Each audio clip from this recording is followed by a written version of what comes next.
History does not tell us everything. In fact, sometimes it knows exactly what to hide. When we speak of genius, history repeats the same names, the same faces, the same statues: Leonardo, Michelangelo, Raphael. But there is a question no one likes to ask. Where were the women? Did they not exist? Or were they simply erased? To answer that question, we must return to 16th century Florence, the heart of the Renaissance, a city overflowing with art, ambition, and brilliance. And hidden within it was a name history chose to forget. Her name was Plautilla Nelli. By the rules of her time, she should never have become an artist. She was a woman.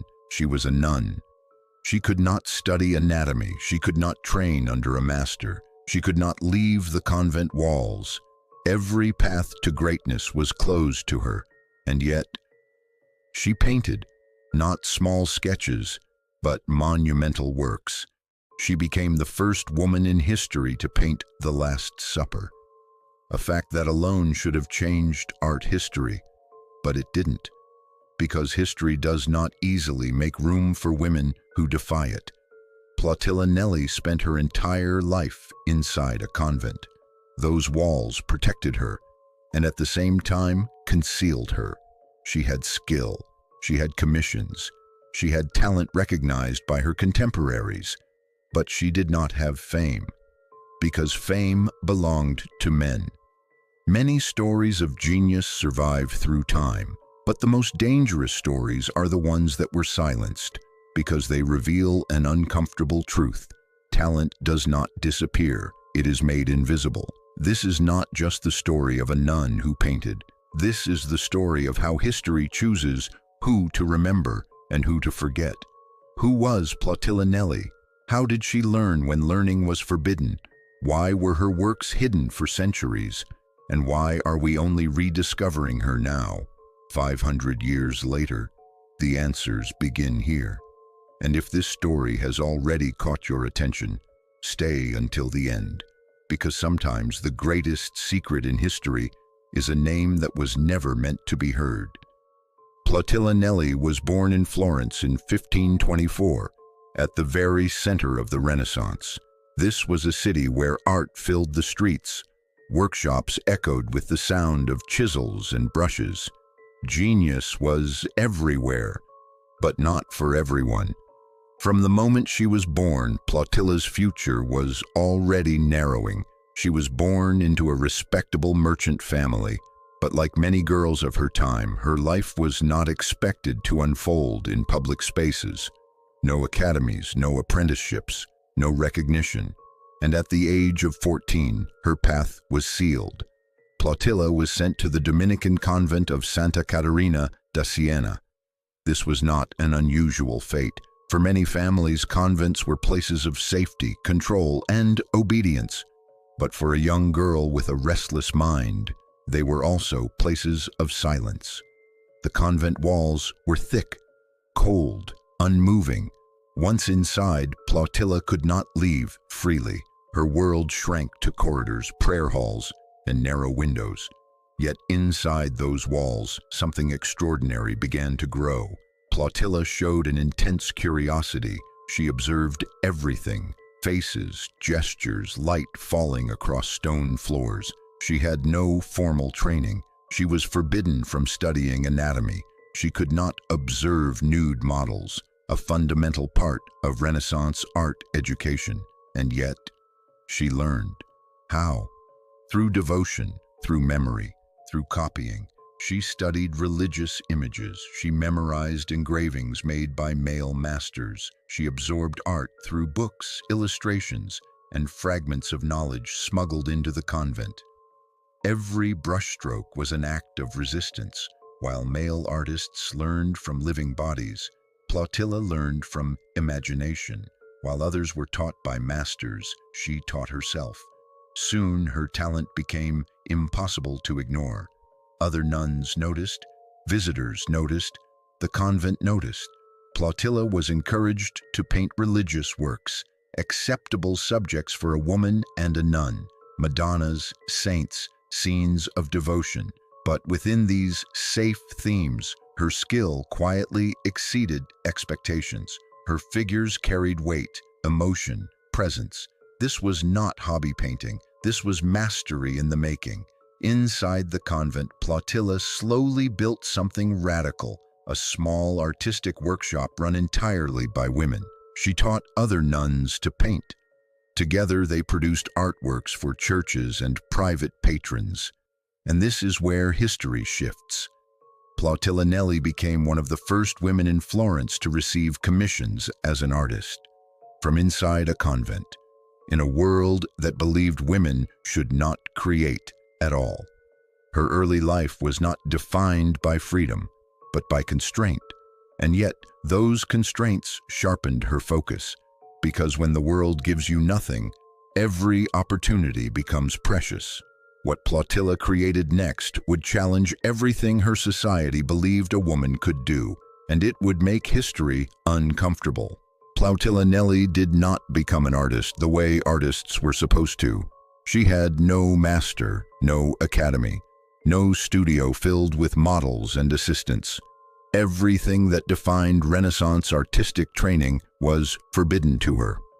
In 16th century Italy, art was not simply talent, it was access. Access to anatomy lessons, access to workshops, access to male networks of power and reputation. And Plautilla had none of it. As a nun, she could not leave the convent freely. She could not study the naked human body. She could not dissect cadavers. She could not sketch live male figures. These were not small obstacles. They were the very foundation of Renaissance realism. And yet, she found another way. Plautilla learned to see without seeing.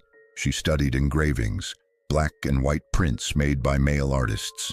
She memorized proportions. She traced forms in her mind. Where others used anatomy books, she used imagination. Where others studied muscles, she studied emotion. Her figures were not anatomically perfect, but they were alive, and that was something no rule could forbid. Inside the convent, Plautilla began to paint obsessively. She painted saints, Madonnas, biblical scenes, not because she had no imagination, but because religious subjects were the only ones permitted to women. Yet within those limits, she quietly pushed boundaries. Her faces carried sorrow, tenderness, and strength. Her women were not passive symbols, they were human. This emotional depth became her signature. Slowly, her reputation spread. Visitors to the convent noticed her work. Priests spoke of her skill. Florentine patrons began to ask questions. And then something remarkable happened. Plautilla was allowed to paint on commission. From behind convent walls, she entered the art market. This was almost unheard of. Women were rarely recognized as professional artists. Nuns even less so. But Plautilla's work was undeniable. She soon became the leader of a small radical experiment, a workshop run entirely by women. Inside the convent, Plautilla trained other nuns to paint. They worked together in silence, discipline, and devotion. This was not rebellion with weapons. It was rebellion with brushes. Together they produced altarpieces, devotional panels, and portraits. Their work traveled beyond the convent, into churches, homes, and chapels across Florence. But there was a price. Plautilla could never sign her work freely. Her name was often hidden, sometimes erased, sometimes replaced, because a woman's name carried less value than a man's. And yet, she continued. She painted not for glory, but because painting was her language, her survival, her resistance. What makes Plautilla extraordinary is not that she succeeded despite the rules. It is that she redefined success entirely. She did not conquer the art world. She infiltrated it quietly, patiently, persistently. Every brushstroke was a refusal to disappear. And through this quiet persistence, she prepared herself for the work that would change everything. A painting no woman had ever dared to attempt. A subject reserved for men. A subject that required scale, authority, and courage. The Last Supper, and when Plautilla Nelli chose to paint it, she did not just challenge art history, she shattered it. For centuries, The Last Supper belonged to men. It was not just a painting, it was a statement of power, large-scale, complex composition, 13 male figures, authority, control, presence. This subject demanded space, confidence, and recognition. 3 things women were denied. No woman had ever attempted it, until Plautilla Nelli, inside a convent, without formal training, without access to anatomy, without permission, she chose the most forbidden subject imaginable. Painting The Last Supper was not an artistic decision, it was a declaration. Plautilla began working on the canvas in the mid-16th century. The scale alone was shocking. This was not a small devotional panel, it was monumental. Each apostle required individuality, emotion, gesture, psychology, and Plautilla painted them all, 13 men, through the eyes of a woman who was never allowed to study the male body. Instead of perfect anatomy, she focused on something deeper, human emotion. Her apostles are not heroic ideals. They are tired, worried, conflicted. Christ sits at the center, calm, resigned, human. This was not the triumphant Christ of male painters. This was a Christ who understands suffering. Art historians believe this emotional sensitivity is precisely what makes Plautilla's version unique. She painted empathy where others painted power. The irony is cruel.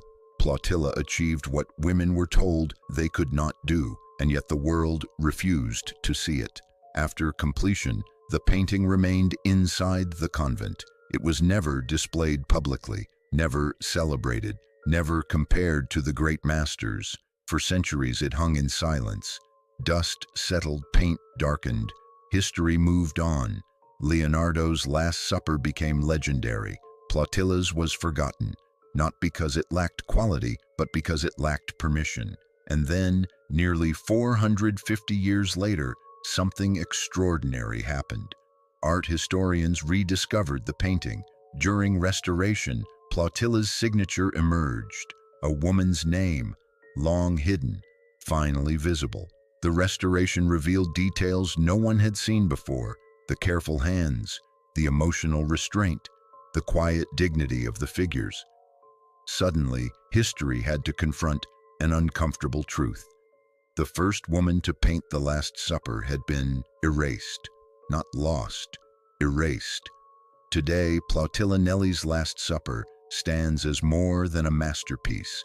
It is evidence that talent existed where history refused to look, evidence that women were never absent, only silenced. This painting does not shout, it endures, and in its silence it speaks louder than centuries of denial. Plautilla Nelli did everything history claimed was impossible for her. She mastered painting without training. She led a workshop without permission. She painted The Last Supper without precedent. And yet, when her life ended, history quietly closed the door behind her. No dramatic destruction, no public condemnation, just silence. Plautilla died in 1588. Inside the convent where she had lived her entire life. There were no grand funerals, no monuments, no written tributes from powerful men. Only her paintings remained. And that was the problem, because paintings without power are easy to erase. In the centuries that followed, Plautilla's works began to disappear, not physically but historically. Some were attributed to male artists. Others were listed as anonymous. Many were simply ignored. This was not accidental. Art history for centuries was written by men, about men, for men. Women artists did not fit the narrative of genius, especially not women who lived behind convent walls. So Plautilla Nelli became inconvenient. Her achievements contradicted the story history wanted to tell. And when history is uncomfortable, it edits. One of the most common tools of erasure is attribution. If a painting is powerful and the artist is a woman, history simply changes the name. And if it cannot change the name, it removes it. Plautilla's signature was often hidden beneath layers of dirt, neglect, or restoration. In some cases, it was never recorded at all. Without a visible name, a work becomes invisible. Another method was confinement. Plautilla's greatest works were kept inside convents, spaces rarely visited by scholars, collectors, or critics. While male artists' works circulated across Europe, hers remained locked behind religious walls, out of sight, out of discussion, out of textbooks. Time did the rest. As centuries passed, tastes changed. Baroque replaced Renaissance. New masters rose, and Plautilla's name faded further, not because her art failed, but because no one was allowed to see it. Even when her Last Supper survived physically, it survived as an object, not as a statement. Leonardo's Last Supper became a legend. Plautilla's became furniture, hanging, unquestioned, unstudied. This is how erasure works, not through fire, but through neglect. And neglect is harder to fight than destruction, because there is nothing obvious to resist. For hundreds of years, Plautilla Nelli existed in a historical void. She was neither celebrated nor condemned. She was simply absent. And absence creates illusion. The illusion that women were not there. The illusion that women did not paint. The illusion that genius has a gender. But history does not erase truth forever. It only delays it. In the late 20th and early 21st centuries, a new generation of scholars began asking forbidden questions. Who painted these works? Why are there so few women listed? What stories are missing? And when they looked closer, they found Plautilla, her signature, her style, her quiet power. What had been dismissed as minor devotional art was suddenly recognized as radical achievement, not because the paintings changed, but because the perspective did. Plautilla Nelli was never lost. She was hidden. And that distinction matters, because it tells us something frightening about history. History does not forget by accident. It forgets by design. Every erased name is a choice. Every silence is intentional. Plautilla's story forces us to confront an uncomfortable reality. How many others were erased with her? How many masterpieces still hang nameless? How many voices remain buried in plain sight? When we rediscover Plautilla Nelli, we are not just restoring one artist. We are exposing the machinery of forgetting itself. And once you see it, you can never unsee it. History did not fail Plautilla Nelli. History edited her. And today, we are finally reading the erased lines. History tried to erase her, but her art survived. If you want more forgotten geniuses and hidden stories from history, subscribe and help bring their names back.